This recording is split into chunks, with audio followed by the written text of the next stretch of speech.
Volkswagen Touareg 2012. gada uzstādīts Android auto, CarPlays uz oriģinālā ekrāna.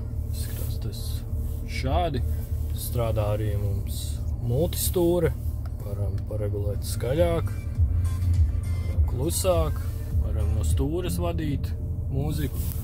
Tāpatās arī mums strādā skarjaņjūtīgais ekrāns uz priekšu, uz apakaļ. Varam uzlikt veizu pa visu ekrānu.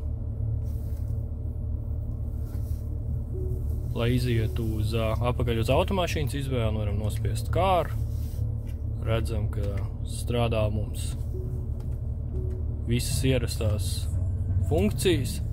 Lai aiziet apakaļ uz CarPlay izvēli, nospiežam meidiju, paturam bišķiņu un esam apakaļ pie CarPlay vai Android auto.